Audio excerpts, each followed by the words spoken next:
இப்படியும் ஒரு சிலவங்க இருக்கனால தான் அந்த பூமியில் மழை வருதோ என்னமோ தெரியல. இப்போ வந்து 2025 ஸ்டார்ட் ஆனதுலேருந்தே நம்ம கேட்காத நியூஸ் இல்லவே இல்லைன்னு தான் சொல்லணும். ஏன்னா 17 வயசு பையன் வந்து கூட படிக்கிற ஒரு பொண்ணை கிஃப்ட் தரேன் அப்படின்னு சொல்லி ஏமாற்றி கூட்டிகிட்டு போய் 4 பேர் சேர்ந்து கூட்டு பலாத்காரம் பண்ணுறாங்க.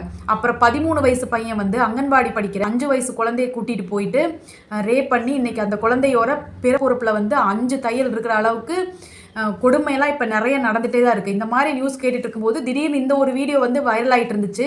இந்த ஒரு வீடியோ வந்து நிறைய பேருக்கு வந்து சேஞ்சஸை கொண்டு வரும்னு நினைக்கிறேன். என்ன அப்படின்னா, பெத்த தாய் இறந்த அன்னைக்கு கூட கல்வியும் முக்கியம் நமக்கு அப்படின்னு சொல்லி அந்த பையன் ஸ்கூலுக்கு போய் எக்ஸாம் எழுதிட்டு வர இந்த ஒரு வீடியோ வந்து சோஷியல் மீடியாவில் வைரல் ஆகிட்டு இருந்துச்சு. இந்த அம்மாவோட குழந்தைய வந்து நல்லா வளர்த்துருக்காங்க. அதோட சேர்த்து இந்த அம்மாவோட ஆத்மா கண்டிப்பாக சாந்தி அடையணும் நான் கடவுள்கிட்ட வேண்டிக்கிறேன். அப்புறம் அந்த குழந்தையோட அந்த பையனோட ஃப்யூச்சர் வந்து நல்லா இருக்கணும், பிரைட்டாக இருக்கணும் நான் கடவுள்கிட்ட வந்து வேண்டிக்கிறேன். கல்வி தான் இப்போ உள்ள பசங்களுக்குலாம் நான் ஒன்று சொல்ல விரும்புகிறது என்னென்னா, கல்வி தான் நமக்கு எப்போவுமே முக்கியம்.